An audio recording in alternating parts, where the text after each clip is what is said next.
हजारीबाग में आफत आ चुकी है। हजारीबाग जिले से बड़ी खबर आ रही है कि हजारीबाग जिले में हाथियों ने आतंक मचा करके रखा है, काफी भारी नुकसान पहुंचाया है। साथ ही वहां के रहने वाले लोगों का घर और फसल भी काफी ज्यादा नुकसान हो चुका है। फिलहाल वन विभाग की टीम जो है रेस्क्यू कर रही है और हाथियों को डाइवर्ट कर दिया है, यानी कि चतरा बॉर्डर की ओर मोड़ दिया। हजारीबाग जिले के बड़कागांव प्रखंड सहित इचाक, बरकट्ठा, बरही, चूचू और दारू जैसे क्षेत्र में इन दिनों हाथियों का आतंक लोगों के लिए भारी मुसीबत बन चुका है। करीब 25 हाथियों के एक झुंड ने बीते कई दिनों से गांव में तबाही मचा रखी है। इन हाथियों ने अब तक लाखों की फसलें बर्बाद कर दी है और लगभग 20 कच्चे मकान को नुकसान पहुंचाया है। ग्रामीणों में भय और तनाव का माहौल है। बच्चे और महिलाओं को घरों से बाहर निकलने की अनुमति नहीं दी जा रही है। रात भर जागकर ग्रामीण खेतों और घरों की रखवाली करने को मजबूर है। स्कूलों में बच्चों की उपस्थिति प्रभावित हो रही है और मजदूरी करने वाले लोग काम पर नहीं जा पा रहे हैं।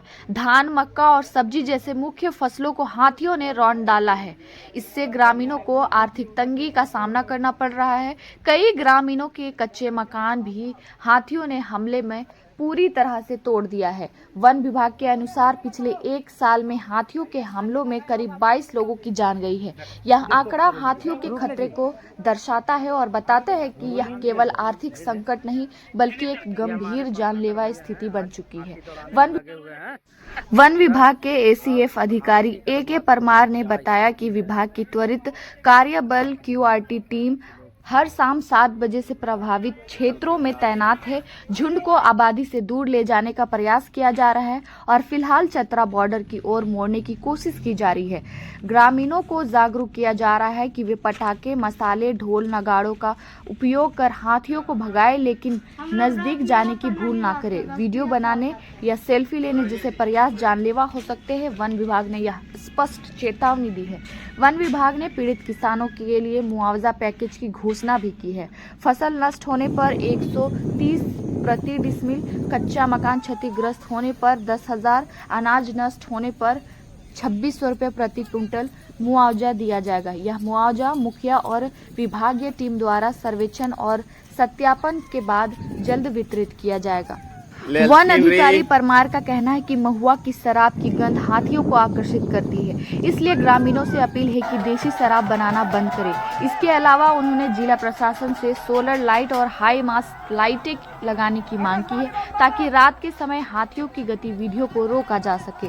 वहीं वन विभाग ने आम जनता से अपील की है कि हाथियों से दूरी बनाए रखे और किसी भी आपात स्थिति में विभाग को तुरंत सूचना दे। जंगलों की कटाई और संसाधनों का अंधाधुंध उपयोग भी एक समस्या की जड़ है। अब वक्त है प्राकृतिक संतुलन बनाए रखने का ताकि इंसान और जानवर दोनों की सुरक्षा सुनिश्चित हो सके। अगर आप हजारीबाग और चतरा जिले के रहने वाले निवासी हैं तो थोड़ा सतर्क रहें, क्योंकि इन हाथियों के झुंड को चतरा बॉर्डर की तरफ मोड़ दिया गया है, इसलिए सतर्क रहें। यह जो जानकारी है लोगों को तक जरूर पहुंचाएं, शेयर भी करें। आगे वन विभाग की टीम ने और वन विभाग के अधिकारी ने क्या कुछ कहा वो भी हम आपको सुनाएंगे।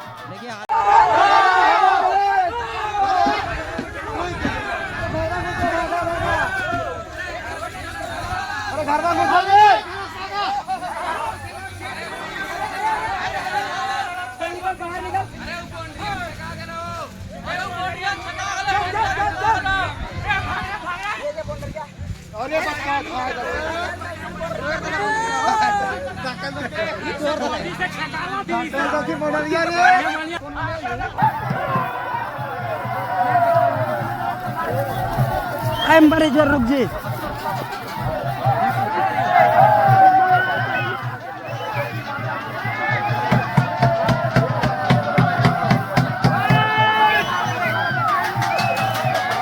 देखिए हाथी को देखिए, हाथी देखिए।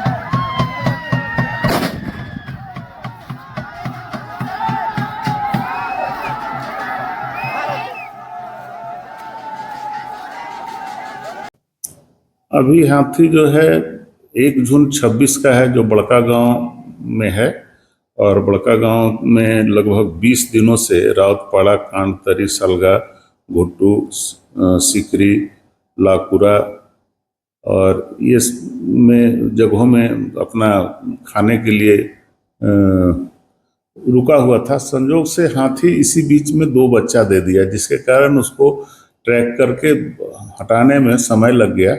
और अभी आज का न्यूज़ है कि वो हाथी को चतरा फॉरेस्ट की तरफ ट्रैक कर दिया गया है। और कहाँ कहाँ ये तो इस बड़का गाँव और बड़का गांव के अलावे जो है 2 हाथी आपका इचाक के माने जरगा, खैरा, ऊंचा बेड़ा, इचाक इस सब में भ्रमण कर रहा है। लेकिन हमारा टीम जो है लगभग 6 साढ़े 6 बजे, चूँकि हाथी का मूवमेंट जो होता है अक्सर रात में ही होता है और दिन में वो कहीं छिप करके रहता है, तो 4-5 बजे लेटेस्ट 6 बजे तक पूरा मेरा QRT टीम स्टाफ के साथ घटना स्थल पे पहुंच जाता है, ताकि ग्रामीणों को कम से कम क्षति हो, उस दिशा में कार्य करता है और उसको हाथी को ट्रैक करके जंगल की ओर ले जाने में का कार्य करता है। ग्रामीणों को क्या संदेश देने से जो ग्रामीणों को यही संदेश है कि जो हमारा ऐसे भी जो टीम जाती है तो अवेयरनेस का कार्यक्रम वो करती है, ग्रामीणों को सचेत कैसे रहना है और अपने को सुरक्षित कैसे रहना है, हाथी को टीचिंग नहीं करे। दूसरा चीज़ है कि हाथी प्रभावी जो क्षेत्र है उसमें महुआ का दारू बनाने का काम नहीं करे। महुआ का दारू का सुगंध से हाथी उस ओर खींचता है। बचाव में जो है यदि कहीं से सूचना मिल गया कि अगल बगल में हाथी है तो मिर्चा जला करके, गोबर मिर्चा बुकनी में ये करके उसको सुखा करके रखना चाहिए, ताकि हाथी जब आवे तो उस गोबर और बुकनी का जो बना हुआ ये गोईठा है उसको जलाए, ताकि उसके गंध से हाथी भागता है। दूसरा चीज़ है कि यदि हाथी आए तो टीच नहीं करे और वो